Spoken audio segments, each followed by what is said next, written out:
சந்தோஷமா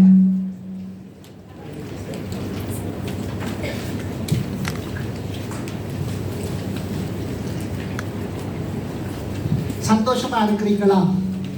எத்தனை பேர் சந்தோஷமா இருக்கிறீங்க? ஆமென். எத்தனை பேர் டீ கேக் எல்லாம் சாப்பிட வந்திருக்கிறீங்க? எத்தனை பேர் ஆண்டவருடைய வார்த்தையை கேட்க வந்திருக்கிறீர்கள்? ஆமென். இன்றைக்கு நாங்கள் ஆண்டவராகிய இயேசு கிறிஸ்து இந்த உலகத்திலே அவர் மனுஷனாக இறங்கி வந்தார். அதைத்தான் நாங்கள் கிறிஸ்துமஸ் என்று கொண்டாடுகிறோம். அப்போ அவர் ஏன் இறங்கி வந்தார், ஏன் நாங்கள் இந்த கிறிஸ்துமஸை கொண்டாடுகிறோம், அதைத்தான் பார்க்க போகிறோம். இப்போ நான் உங்களை பார்த்து ஒரு கேள்வி கேட்கிறேன். இப்போ நாங்கள் எல்லோரும் பர்த்டே கொண்டாடுறோம் தானே? எத்தனை பேர் பர்த்டே கொண்டாடுறீங்க? ஆமென். அப்போ நாங்கள் ஏன் பர்த்டே கொண்டாடுகிறோம்? ஒன்று என்ன, நாங்கள் சந்தோஷம், எங்களுடைய இருதயத்துக்கு சந்தோஷமாக இருக்கிறது. அப்போ நாங்கள் அந்த சந்தோஷத்திற்காக கொண்டாடுகிறோம். அடுத்தது இரண்டாவது எதற்காக கொண்டாடுகிறோம்? எங்களை மகிமைப்படுத்துவதற்கு, என்ன, எங்களோட பெருமையை காட்டுவதற்கு. என்ன, எங்களுடைய வசதிக்கு ஏற்றது போல என்ன சிலர் சினமன் கிராண்டிலே பெரிதாக பர்த்டே கொண்டாடுவார்கள், அப்படித்தானே? அப்போ எங்களுடைய பெருமையை காட்டுவதற்கு, அதற்காக நாங்கள் பர்த்டே கொண்டாடுகிறோம். அடுத்ததாக எதற்காக நாங்கள் கொண்டாடுகிறோம்? எங்கள் நண்பர்களோடு உறவினர்களை எல்லாம் அழைத்து அவர்களோடு அந்த ஒன்றாக கூடி உறவாடி மகிழ்வதற்கு, அப்படித்தானே? இது உலக பிரகாரமாக. கொஞ்சம் ஆண்டவருக்குள்ளாக இருப்பவர்கள் என்ன, அந்த ஆண்டவருக்கு நன்றியை செலுத்துவதற்காக எனக்கு இன்னொரு வருடத்தை ஆண்டவர் கூட்டி தந்திருக்கிறாரே, அந்த நன்றியை ஆண்டவருக்கு செலுத்தி கொண்டாடுவார்கள். இன்னும் சிலர் என்ன செய்வார்கள், அங்கே இல்லாத ஏழைகள், அனாதை விடுதிகள் அல்லது முதியோர் இல்லத்திற்கு போய் அவர்களுக்கு கேக்கை வெட்டி கொடுத்து இப்படியாக கொண்டாடுவார்கள். அப்போ இதுதான் உலக பிரகாரமாக நாங்கள் பர்த்டே கொண்டாடுவது. இப்போ கிறிஸ்துமஸ் யாருடைய பர்த்டே? அது ஆண்டவராகிய இயேசு கிறிஸ்து மனுஷனாக பிறந்த அந்த நாள் கிறிஸ்துமஸ். அப்போ அதனுடைய முதலாவது நோக்கம் என்னவாக இருக்க வேண்டும்? எங்களுடைய சந்தோஷத்துக்கு எங்களுடைய பர்த்டேயை கொண்டாடுகிறோம். அப்போ ஆண்டவர் அந்த பர்த்டேயிலே சந்தோஷப்பட வேண்டும், அப்படித்தானே? அப்போ ஆண்டவர் அந்த பர்த்டேயை நாங்கள் கொண்டாடும் போது அது அவருக்கு சந்தோஷமாக இருக்க வேண்டும். இப்போ அவர் தேவன் ஏன் மனிதனாக வந்தார்? அவர் ஆதாமையும் ஏவாளையும் படைத்தார் தானே? இந்த உலகத்தை படைத்து ஆதாம் ஏவாளை ஏன் படைத்தார்? அவர் தன்னுடைய ரூபத்திலும் சொரூபத்திலும் படைத்தார், அவர்களோடு உறவாடுவதற்கு. அவர் அந்தி வேளையிலே என்ன, ஏதேன் தோட்டத்துக்கு வந்து அவர்களோடு கையை பிடித்து கொண்டு உலாவுவார். அவர்களோடு உறவாடுவதற்காக ஆண்டவர் அவர்களை படைத்தார். ஆனால் இவர்கள் என்ன செய்தார்கள்? சர்ப்பத்தினால் வஞ்சிக்கப்பட்டு அந்த மகிமையை இழந்து போனார்கள். அந்த ஆண்டவரோடு கூடிய அந்த உறவை ஆதாமும் ஏவாளும் இழந்து போனார்கள். அப்போ ஆண்டவர் ஏன் மனிதனை படைத்தார்? அவனோடு உறவாடுவதற்காக, சந்தோஷமாக அவனோடு உறவாட படைத்தார். இவர்கள் பாவத்தினால் அந்த உறவை முறித்து கொண்டார்கள். அப்போ ஆண்டவர் பார்த்தார், என்ன, அப்படி தான் படைத்த மனிதனை அப்படி விடுவதற்கு அவருக்கு விருப்பம் இல்லை. அப்ப அவர் என்ன செய்தார்? எங்களுக்காக அவர் தன்னுடைய தேவத்துவத்தை எல்லாம் விட்டு விட்டு மனுஷனாக இறங்கி வந்தார், மனுஷ ரூபமானார். தேவனுடைய பிலிப்பியர் 2 வாசிக்கிறதா? பிலிப்பியர் 2ஆம் அதிகாரம்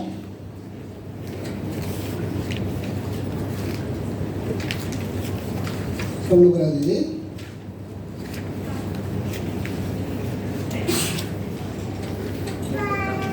அவர் தேவனுடைய ரூபமாயிருந்தும் தேவனுக்கு சமமாயிருப்பதை கொள்ளையாடின பொருளாக எண்ணாமல் தம்மை தாமே வெறுமையாக்கி அடிமையின் ரூபம் எடுத்தார் என்று வேதம் சொல்கிறது. அப்போ அவர் எங்களுக்காக இறங்கி வந்தார். ஏன் இறங்கி வந்தால் அந்த பாவத்திலே இருந்து எங்களை விடுவித்து இழந்து போன ஆதாம் ஏவாளால் இழந்து போன அந்த உறவை புதுப்பித்து மீண்டும் எங்களோடு உறவாட வேண்டும். அது அதோடு முடிவடைவதல்ல, அவருடைய இரண்டாவது வருகையிலே எங்களை அழைத்து கொண்டு போக வேண்டும் பரலோகத்திற்கு என்பதற்காகத்தான் அவர் வந்தார். ஆமென். அப்போ நாங்கள் பாவத்திலே இருந்தோம் என்று சொன்னால் அந்த உறவு இல்லை. வாசிப்போம். யோவான் 8:12 சொல்கிறது, மறுபடியும் இயேசு ஜனங்களை நோக்கி, நான் உலகத்துக்கு ஒளியாய் இருக்கிறேன். என்னை பின்பற்றுகிறவன் இருளிலே நடவாமல் ஜீவ ஒளியை அடைந்திருப்பான் என்றார். அப்போ பாவ இருளில் இருக்கின்ற எங்களை வெளிச்சத்திற்கு கொண்டு வர, இருளிலே இருக்கிற எங்களுக்கு ஜீவ ஒளியை தருவதற்காக இயேசு இந்த உலகத்திற்கு வந்தார். மத்தேயு 1:21 சொல்கிறது, அவள் ஒரு குமாரனை பெறுவாள், அவருக்கு இயேசு என்று பெயரிடுவாயாக, ஏனெனில் அவர் தமது ஜனங்களின் பாவங்களை நீக்கி அவர்களை ரட்சிப்பார் என்றார். அப்போ அவர் வந்தது எங்களுடைய பாவங்களை நீக்குவதற்காக. பாடினோம் தானே, பாவங்கள் போக்கவே சாபங்கள் நீக்கவே பூலோகம் வந்தார் ஐயா. அதற்காகத்தான் அவர் வந்தார். அப்போ அவரோடு நாம் உறவாக இருப்பதுதான் அவருக்கு சந்தோஷம். அதற்காகத்தான் இந்த கதைக்கு வருகிறேன். அப்போ அவரை நாங்கள் சந்தோஷப்படுத்த வேண்டும். பர்த்டேல நாங்கள் ஏன் கொண்டாடுகிறோம்? நாங்கள் சந்தோஷமாக இருக்க. அப்ப அவர் சந்தோஷமாக இருக்க வேண்டும் என்று சொன்னால், அவர் படைத்த மனுஷனை படைத்த காரணம் என்ன? அவர் சந்தோஷப்பட வேண்டும். அப்போ நாங்கள் பாவ இருளில் இருக்க முடியாது, அவரோடு நாங்கள் உறவிலே இருக்க வேண்டும். அப்போ நான் அவரோடு அந்த உறவிலே இருந்தால்தான் அவர் சந்தோஷமாக இருப்பார். அப்போ அவரை சந்தோஷப்படுத்துவதென்றால் அதுதான். அப்பொழுதுதான் நான் கிறிஸ்துமஸை கொண்டாடினால் அவர் சந்தோஷப்படுவார். ஆமென். பாருங்கள், வேதத்திலே லூக்கா 15ஆம் அதிகாரத்திலே அவர் உவமையாக கதைகள் கொஞ்சம் சொல்லுகிறார். அந்த கெட்ட குமாரன் கதை எல்லாருக்கும் தெரிந்திருக்கும் என்று நினைக்கிறேன். அப்போ அந்த கெட்ட குமாரன் அவன் தந்தையை விட்டு தூர போய் எல்லா சொத்து பத்தி எல்லாவற்றையும் அழித்து விட்டு மனம் திரும்பி தந்தையிடம் வருகிறான். வீட்டுக்கு வந்தா பிறகுதான் தந்தை என்ன சொல்லுகிறார்? கொழுத்த கன்றை அடியுங்கள். அப்போதுதான் அவருக்கு சந்தோஷம். அவன் பாவத்தை விட்டு மனம் திரும்பியது பிறகுதான் இயேசுவுக்கு சந்தோஷம். அப்போ நாங்கள் பாவத்திலே இருந்து கொண்டு கிறிஸ்துமஸை கொண்டாட முடியாது. அது கொண்டாடினால் ஆண்டவருக்கு சந்தோஷமாக இருக்காது. இரண்டாவது, எங்களை மகிமைப்படுத்த நாங்கள் பர்த்டே கொண்டாடுகிறோம் இல்லையா? அப்போ கிறிஸ்துமஸை கொண்டாட வேண்டும் என்று சொன்னால் ஆண்டவரை நாங்கள் மகிமைப்படுத்த வேண்டும். அப்போ அதை எப்படி மகிமைப்படுத்த முடியும்? வாசிப்போம். 1 கொரிந்தியர் 10:31 பவுல் சொல்கிறார், ஆகையால் நீங்கள் புசித்தாலும் குடித்தாலும் எதை செய்தாலும் எல்லாவற்றையும் தேவனுடைய மகிமைக்கென்று செய்யுங்கள். அப்போ இங்கே புசித்தாலும் குடித்தாலும் என்று பவுல் சொல்வது என்னத்தை சொல்லுகிறார் என்று சொன்னால், நாங்கள் செய்கின்ற சின்ன சின்ன காரியங்களிலே கூட தேவனை மகிமைப்படுத்துபவர்களாக இருக்க வேண்டும். அப்போ இன்றைக்கு நாங்கள் தேவனை மகிமைப்படுத்துகின்ற வாழ்க்கை வாழுகின்றோமா? ஏன் இப்போ அவருடைய பர்த்டேயிலே நாங்கள் அவரை மகிமைப்படுத்த வேண்டும்.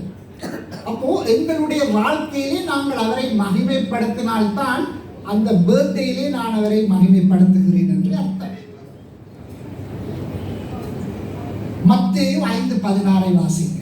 இவ்விதமாய் மனுஷர் உங்கள் நற்கிரிகளை கண்டு பரலோகத்தில் இருக்கிற உங்கள் பிதாவை மகிமைப்படுத்தும்படி உங்கள் வெளிச்சம் அவர்கள் முன்பாக பிரகாசிக்க கடவது. மனுஷர் உங்கள் நற்கிரியைகளை கண்டு பரலோகத்தில் இருக்கிற உங்கள் பிதாவை மகிமைப்படுத்தும்படி.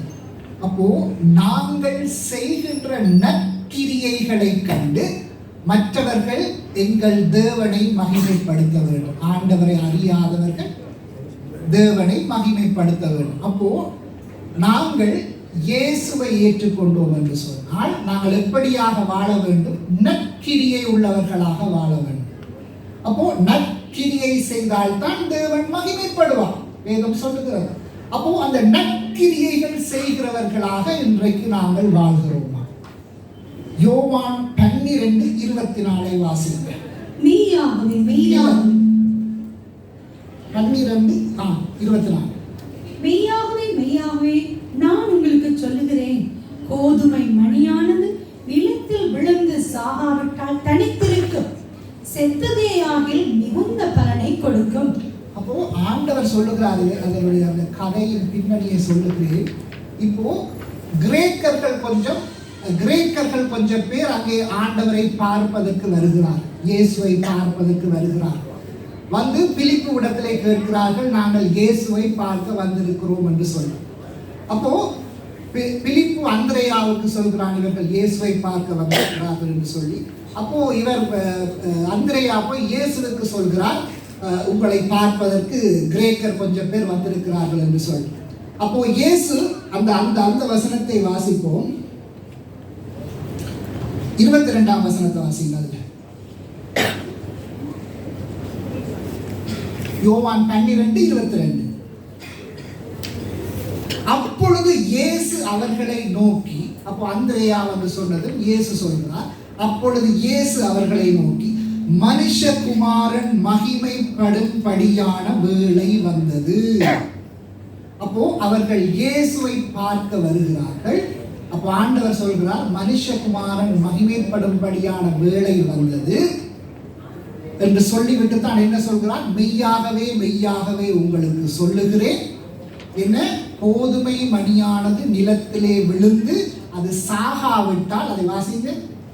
மெய்யாகவே மெய்யாகவே நான் உங்களுக்கு சொல்லுகிறேன், கோதுமை மணியானது நிலத்தில் விழுந்து சாகாவிட்டால் தனித்திருக்கும், செத்ததே ஆகில் மிகுந்த பலனை கொடுக்கும். ஆண்டவர் சொல்லுகிறார், எங்களுடைய மாமிசம் சாக வேண்டும், எங்களுடைய இச்சைகள் சாக வேண்டும். இன்றைக்கு ஆலயத்துக்கு நாங்கள் போவது இயேசுவை பார்ப்பதற்கு, அப்படித்தானே போகிறோம். ஆனால் என்ன, ஆலயத்திலே என்ன நடக்கின்றது? அங்கே அநேக இடங்களிலே நடப்பதோ பெர்ஃபார்மன்ஸ். அப்போ இயேசுவை பார்க்க போகிறார்களா, அல்லது நாங்கள் அங்கே இருப்பவர்கள் இயேசுவை காட்டுகிறார்களா, அல்லது தங்களை காட்டுகிறார்கள்? அநேக இடங்களிலே இன்றைக்கு அப்படித்தான் ஆலயங்கள் இருக்கிறது. அப்போ இயேசுவை காட்டுகின்ற ஆராதனை தான் இயேசுவை மகிமைப்படுத்தும். அதைத்தான் இயேசு சொல்கிறார். அப்போ இயேசுவை பார்க்க அந்த கிரேக்கர்கள் வருகிறார்கள். அப்போ ஆண்டவர் சொல்கிறார், மனுஷகுமாரன் மகிமைப்படும்படியான வேளை வந்தது, கோதுமை மணியானது நிலத்திலே விழுந்து சாகாவிட்டால் அது தனித்திருக்கும், ஆனால் விழுந்து செத்ததே ஆகில் மிகுந்த பலன்களை தரும் என்று சொல்லி, எங்களுடைய மாமிச இச்சை இன்றைக்கு செத்திருந்து இயேசு எங்களிலே இருந்து வெளிப்படுவார் என்று சொன்னால் அது ஆண்டவரை மகிமைப்படுத்தும். அதுதான் கிறிஸ்துமஸ். அப்போ இன்றைக்கு நாங்கள் கிறிஸ்துமஸை கொண்டாட வேண்டும் என்று சொன்னால் தான் பவுல் சொல்றார், இனி நான் அல்ல, நான் மரித்து விட்டேன், கிறிஸ்து இயேசுவே என்னில் வாழ்கிறார். இன்றைக்கு அப்படியான வாழ்க்கை நாங்கள் வாழ்கிறோமா? யோவான் 14:15 வாசி. நீங்கள் என்னிடத்தில் அன்பா இருந்தால் என் கற்பனைகளை கைக்கொள்ளுங்கள். அப்ப ஆண்டவர் அடுத்ததாக சொல்கிறார், ஆண்டவரை நாங்கள் அன்பாக இருக்க வேண்டும் என்று சொன்னால் என்னுடைய கற்பனைகளை கைக்கொள்ளுங்கள். இன்றைக்கு நாங்கள் வேதத்தை காமிக்கொண்டு திரிகிறோம், எத்தனையோ வேலைகள் செய்கிறோம், ஆனால் இந்த வசனங்களுக்கு கீழ்ப்படிவதில்லை. ஆண்டவர் சொல்கிறார், நீங்கள் என்னுடைய வசனத்துக்கு கீழ்ப்படிந்தால் தான் நீங்கள் என்னிலே அன்பாக இருக்கிறீர்கள் என்று கருத்து. அப்போ அந்த அன்பு இருந்தால்தான் ஆண்டவருக்கு சந்தோஷமாக இருக்கும். அப்போதுதான் நாங்கள் கிறிஸ்துமஸை கொண்டாடலாம், அப்போதான் நாங்கள் சந்தோஷப்படுவோம். ரோமர் 4:20 வாசிங்க. தேவன் வாக்குத்தத்தம் பண்ணினதை நிறைவேற்ற வல்லவராய் இருக்கிறார் என்று முழு நிச்சயமாய் நம்பி தேவனை மகிமைப்படுத்தி விசுவாசத்தில் வல்லவனானான். இது ஆபிரகாமை பற்றி பவுல் சொல்கிறார். அதாவது ஆபிரகாம் என்ன செய்தானா, அவன் விசுவாசத்தினாலே தேவனை மகிமைப்படுத்தினான். இன்றைக்கு ஆபிரகாமை பற்றி சொன்னால் எனக்கு நேரம் பத்தாது. ஆபிரகாமை பற்றி போய் வாசியுங்கள். அவன் ஒரு விசுவாச வீரனாக இருந்தான். ஆண்டவர் சொல்கிறார், உனக்கு ஒரு குமாரனை கொடுப்பேன் என்று சொல்லி ஆண்டவர் அவனுடைய மாமிசம் சாகும் வரை பார்த்து கொண்டிருந்தான். ஆபிரகாமுடைய மாமிசம் எப்ப செத்துது என்று சொன்னா 99 வயசுல தான் செத்துச்சு. அப்போ அதுக்கு பிறகுதான் அவனுக்கு சாராளுக்கு பிள்ளை கொடுத்தார் ஆண்டவர். இவன் மாமிசத்தில் ஒரு பிள்ளையை பெற்று அது பெரிய பிரச்சனையாக வந்தது. அதனால் தான் இன்றைக்கு உலகமே பிரச்சனையில இருக்கிறது. அப்போ அந்த மாமிசம் சாகும் வரை ஆண்டவர் பார்த்தார். அப்போ கடைசியிலே அவன் அந்த வார்த்தையை விசுவாசித்தான். அவன் சுதந்திரமாக ஈசாக்கை பெற்றுக் கொண்டான். எத்தனை வயதிலே? 100 வயதிலே. 100 வயசுல யாராவது பிள்ளை பெற முடியுமா? அதுதான் அந்த விசுவாசம். அவன் அதை விசுவாசித்தான். இன்றைக்கு நாங்கள் ஒரு சின்ன பிரச்சனை வந்தவுடன் ஆண்டவர் யாரோ நான் யாரோ சர்ச்சுக்கே வர மாட்டாங்க. ஆண்டவரோடு கோபம். எங்களுடைய விசுவாசம் எல்லாம் புசுவானம். அப்போ நாங்கள் விசுவாச வீரர்களாக இருக்க வேண்டும். விசுவாசத்தினால் தேவனை மகிமைப்படுத்த வேண்டும். அப்போ இரண்டாவது விஷயம், ஆண்டவரை மகிமைப்படுத்த வேண்டும். அடுத்தது எப்படி அவரை மகிமைப்படுத்தலாம்? ஆவியின் கனிகளை அவர் எங்களுக்கு தந்திருக்கிறார். அந்த ஆவியின் கனிகளால் அவரை மகிமைப்படுத்த முடியும். வாசிங்க கலாத்தியர் 5:22-23. ஆவியின் கனியோ அன்பு, சந்தோஷம், சமாதானம், நீடிய பொறுமை, தயவு, நற்குணம், விசுவாசம், சாந்தம், இச்சையடக்கம், இப்படிப்பட்டவர்களுக்கு விரோதமான பிரமாணம் ஒன்றும் இல்லை. அப்போ இந்த நல்ல குணங்கள் எல்லாம் இன்றைக்கு எங்களிடம் இருக்கிறதா? அதை இருந்தால் அவரை நாங்கள் மகிமைப்படுத்த முடியும். அப்போ நாங்கள் கிறிஸ்துமஸை கொண்டாடும் பொழுது அவர் மகிமைப்படுவார், அவர் சந்தோஷப்படுவார். அடுத்தது, நாங்கள் பிறந்த நாள் கொண்டாடுவது எங்களோடு இருக்கிற அந்த உறவினர்களோடு இருக்கிற உறவை புதுப்பிப்பது அல்லது அதை பலப்படுத்துவதற்காக. அப்போ கிறிஸ்துமஸ் கொண்டாடும் போது ஆண்டவரோடைய கூடிய எங்கள் உறவு பலப்பட வேண்டும். ஏன் நாங்கள் யாருடைய பிறந்த தினத்தை கொண்டாடுகிறோம்? ஆண்டவருடைய பிறந்த தினத்தை கொண்டாடுகிறோம். அப்போ கிறிஸ்துமஸ் என்பது ஒரு சாதாரணமான ஒரு கொண்டாட்டம் அல்ல. அவரோடு கூடிய அந்த உறவை புதுப்பிக்கின்ற நாள். அந்த உறவிலே நாங்கள் தவறாக இருக்கிறோம் என்று சொன்னால் மனம் திரும்பி அந்த உறவை மீண்டும் நாங்கள் கட்டி எழுப்புகின்ற நாள். அப்போ அவருடைய உறவை நாங்கள் எப்படி பலப்படுத்த முடியும்? நான் சொன்னதுபடி அவரை மகிமைப்படுத்துவது மூலம், என்னுடைய வாழ்க்கையிலே அவரை மகிமைப்படுத்துவது மூலம். சங்கீதம் 29:2 சொல்கிறது, கர்த்தருடைய நாமத்துக்குரிய மகிமையை அவருக்கு செலுத்துங்கள், பரிசுத்த அலங்காரத்துடனே கர்த்தரை தொழுது கொள்ளுங்கள். ஆண்டவரை தொழுது கொள்வதற்கு பரிசுத்த அலங்காரத்துடன் அவரை தொழுது கொள்ள வேண்டும். பரிசுத்தம் என்கிற அலங்காரம் எங்களுக்கு வேண்டும். அப்போ நாங்கள் பாவத்திலே இருந்து கொண்டு அவரை தொழுது கொள்வோம் என்று சொன்னால் அவரை மகிமைப்படுத்த முடியாது. அப்போ நாங்கள் பரிசுத்தமான வாழ்க்கை வாழ்ந்தால்தான் அவரை மகிமைப்படுத்த முடியும். ஒன்று. அடுத்தது சொல்றார், கர்த்தருடைய நாமத்திற்குரிய மகிமையை அவருக்கு செலுத்துங்கள்.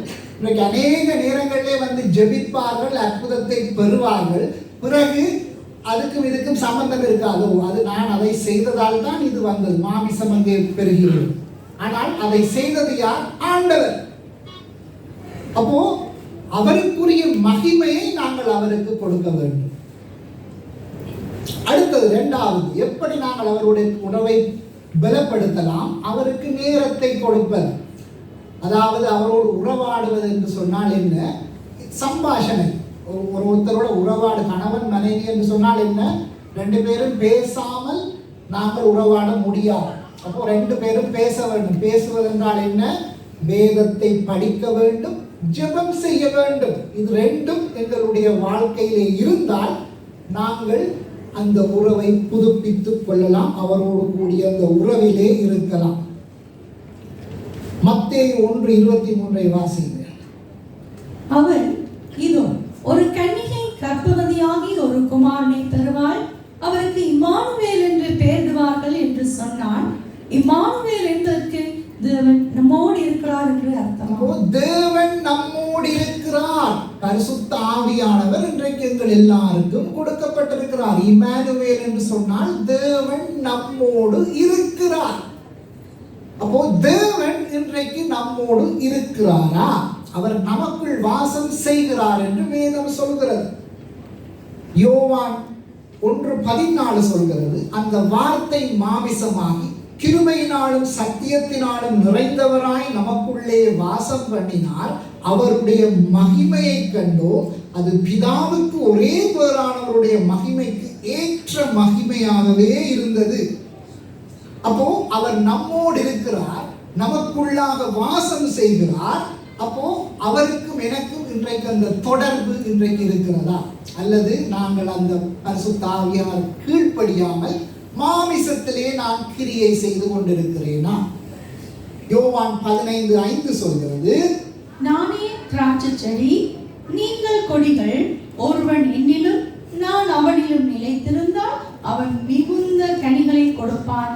என்னை அல்லாமல் உங்களால் ஒன்றும் செய்யக்கூடாது. அப்போ அவர்தான் திராட்சை செடி, நாங்கள் கொடிகள். அப்போ அவரிலே நாங்கள் நிலைத்திராவிட்டால் நாங்கள் ஒன்றுமே இல்லை. அப்போ அவரோடு நாங்கள் தொடர்பாக இருக்க வேண்டும், அந்த உறவிலே இருக்க வேண்டும். அதைத்தான் இயேசு சொல்கிறார். அப்போ அந்த உறவு இல்லை என்று சொன்னால், இன்றைக்கு நாங்கள் கிறிஸ்துமஸ் கொண்டாடினால் அது ஒரு விழா மட்டுமே. அந்த விழா ஒன்றுமே ஒரு பிரயோசனம் இல்லை. இயேசுவின் அன்பு, இயேசுவின் அன்பை நாங்கள் மற்றவர்களுக்கு வெளிப்படுத்த வேண்டிய நாள். ஏனென்றால் அன்பு இல்லாவிட்டால் உங்களிலே இருக்கிறது எல்லாம் வேஸ்ட் என்று ஆண்டவர் சொல்லுகிறார். அந்த அன்பு இன்றைக்கு எங்களுக்கு இருக்க வேண்டும். நாங்கள் இந்த தடவை பெரிதாக எல்லாம் கிறிஸ்துமஸ் கொண்டாடவில்லை. எத்தனையோ பேரை அழைத்திருக்கிறோம். இயேசுவின் அன்பை காட்டுவதற்காக இந்த இடத்தில் அழைத்திருக்கிறோம். வழமையாக நாங்கள் எங்கேயாவது வெளியே சென்று உதவிகளை செய்வோம். ஆனால் நாட்டின் நிலைமைக்காக எங்களால் அது இந்த தடவை போக முடியாது போய்விட்டது. ஆனால் எங்களுடைய மினிஸ்ட்ரி மூலமாக நாங்கள் உதவிகளை செய்து கொண்டிருக்கிறோம். பவுல் சொல்லுகிறார், அப்போஸ்தலர் 20:35 வாசித்து முடிப்போம். இப்படி பிரயாசப்பட்டு பலவீனரை தாங்கவும் வாங்குகிறதை பார்க்கிலும் கொடுக்கிறதே பாக்கியம் என்று கர்த்தராகிய இயேசு சொன்ன வார்த்தைகளை நினைக்கவும் வேண்டும் என்று எல்லா விதத்திலேயும் உங்களுக்கு காண்பித்தேன் என்றார். பிரயாசப்பட்டு பலவீனரை தாங்க வேண்டும், வாங்குகிறதை பார்க்கிலும் கொடுக்கிறதே பாக்கியம். இன்றைக்கு எங்களுடைய நாடு பெரிய அனர்த்தத்துக்குள்ளாக போயிருக்கிறது. எத்தனை பேர் நாங்கள் அந்த மக்களுக்காக உதவி செய்திருக்கிறோம். இயேசுவின் அன்பை எத்தனை பேருக்கு காட்டி இருக்கிறோம். அப்போ இன்றைக்கு நாங்கள் அதை காட்ட வேண்டிய நேரம்.